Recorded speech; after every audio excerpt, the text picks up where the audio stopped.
Hello everyone. In this video, we will talk about diodes and applications of diodes, and also we will perform some circuits in a multisim to demonstrate the applications of diode. So let's start. To begin with the diode is a bipolar junction device. As you can see, diode has two legs. First one is connected with the P part, it is called anode, and second one is connected with the N part, it is called cathode. So diode is a bipolar junction device. Diodes are generally manufactured by using semiconductor materials like silicon and germanium.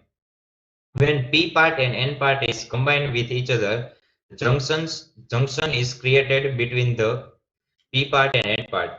As you can see, this is a junction area, and also one region is created nearby the junction. It is called a depletion region. In the depletion region, the charge carriers are there. So when we apply the when we do the forward biasing with diode, this depletion region or a junction become a very thin, and potential barrier will also decrease. When we apply reverse bias to the diode, this depletion region or barrier voltage will increase. So what is a forward bias and reverse bias? When we apply higher voltage to the anode and lower voltage to the cathode, it is called forward biasing. And when we apply lower voltage to the anode and higher voltage to the cathode, it is called reverse biasing. So now we will see some circuits in multisim. So let's open the multisim. So we will use silicon diode. So its code name is 1N4007. So this is a silicon diode. Also, we will take DC battery. So we will take DC battery and also resistor. Any circuit needs ground to complete. So we will take ground. So let's connect the circuit.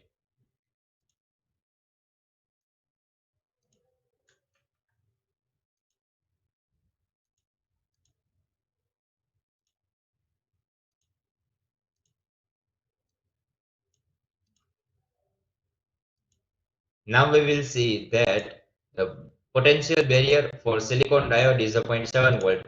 Now we will verify it. So we use one multimeter. We will connect it with respect to the resistors. Now we will run the circuit.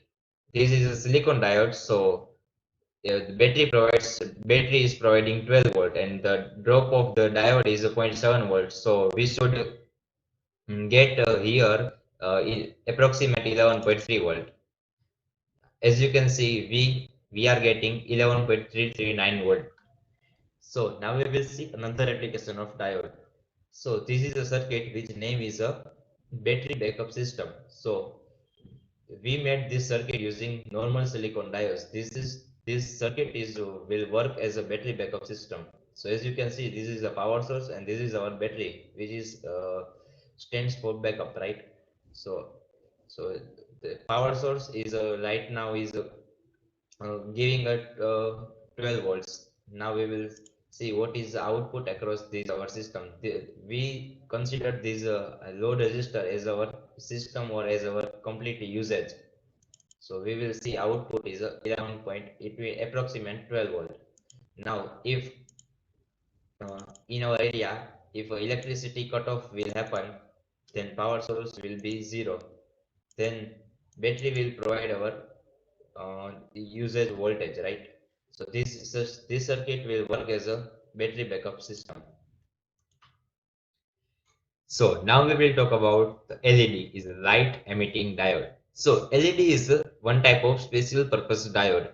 LED has the ability to generate different colors of light using required voltage.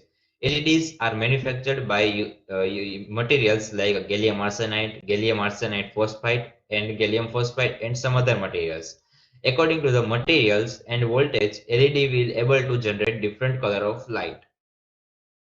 So LED has a two connection points. So first one is the anode and second one is cathode. LED works in a forward bias region. So now we will talk about practical application of Zener diode. So this is a circuit which is called waveform clipper. I made this circuit using two Zener diode, which is commonly used Zener diode 1 and 4738A. So I used function generator for giving input in different waveforms, and I connect also oscilloscope to see the output waveform. I connected our input voltage to the channel A and output voltage to the channel B, so we can compare output and input both. So this circuit will work for all three types of waveforms, which is for sinusoidal waveform, triangular waveform, and square waveform. So I designed this circuit as a we get output we get a half of input voltage in output. So I am applying 15 volt peak voltage and applying sinusoidal waveform. Now let's see the output.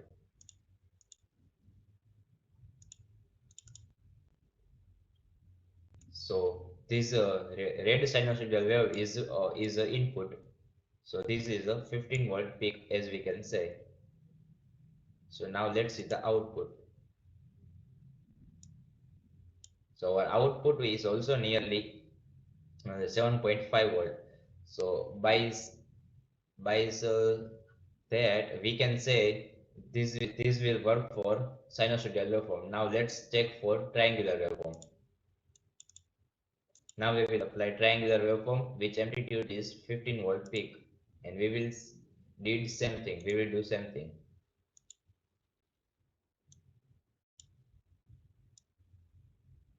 So as usual, this is our input,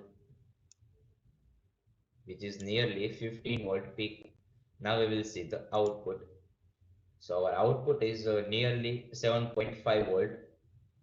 We can get a clear value by adjusting this pointer to the peak. So by that we can say this circuit is also works for triangular waveform. Now we will see for square waveform. So let's run the circuit. So generally in square waveform we used to measure peak to peak voltage, and then we will convert it into peak voltage. So here the peak to peak voltage is 13 volts. So our input is 15-volt peak, and our now let's see the output. Our output is a 15-volt peak to peak. It means our output is 7.5 volt peak.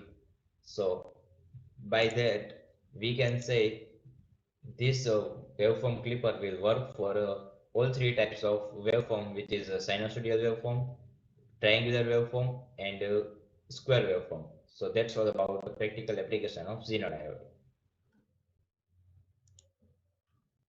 So now we will talk about Schottky diode. Schottky diode is also one type of special purpose diode. Schottky diode is manufactured by using N-type semiconductor material with metals like gold, chromium, tungsten. Schottky diode has the ability to work in a high power and with more efficiency. Also, it has the ability to perform faster switching action, so it has a less reverse recovery time. So reverse recovery time is a very important factor when we use this Schottky diode in a practical use. So let's see in a multisim.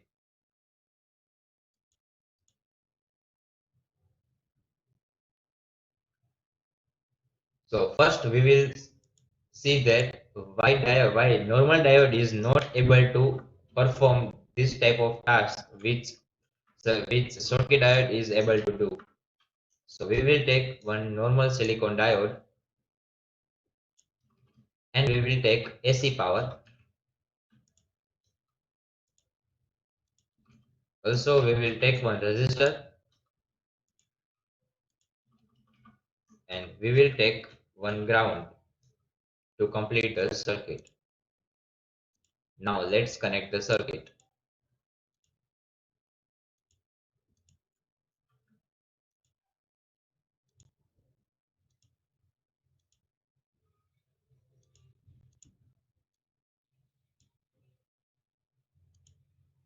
We want to see the output in form of graph, sinusoidal wave.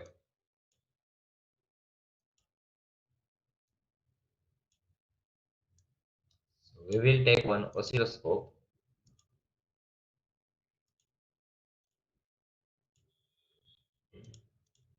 We want to apply 10-volt VRMS and we want to apply frequency 100 Hz of frequency. So let's see the output.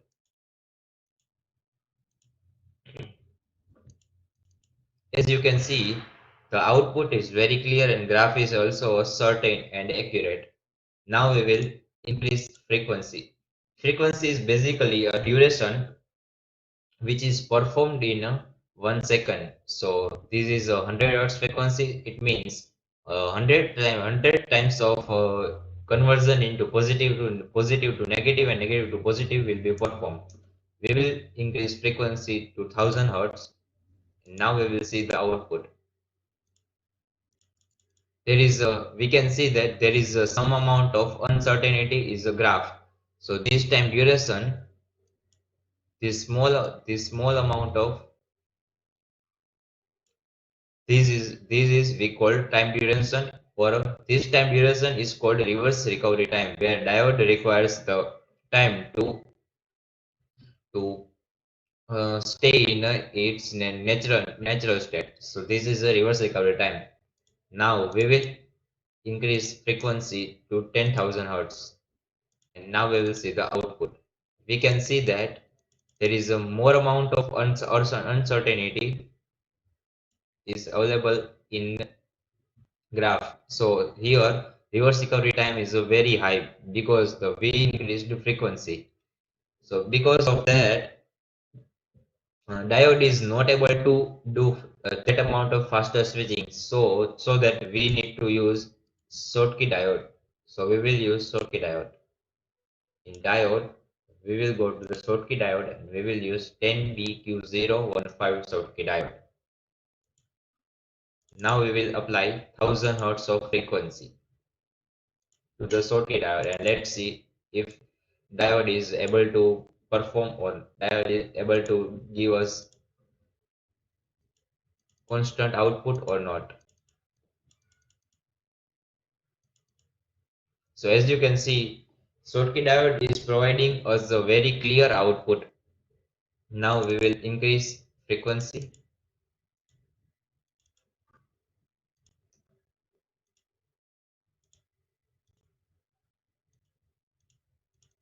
As we seen earlier, at 10,000 Hz, normal diode is not able to provide very clear output, but at 10,000 Hz, Schottky diode is providing us a very clear output with minimal amount of reverse recovery time. So because of that, Schottky diode is very useful in practical circuits. Every circuit manufacturer has used to one Schottky diode in his circuit to protect the circuit from voltage spike and also to perform circuit in a faster switching. So this is all about Schottky diode. So in this video, we seen about the diodes and its applications. First, we seen a diode, then we seen a LED, and at last we seen a Schottky diode. So this is the practical applications of a diode. Thank you.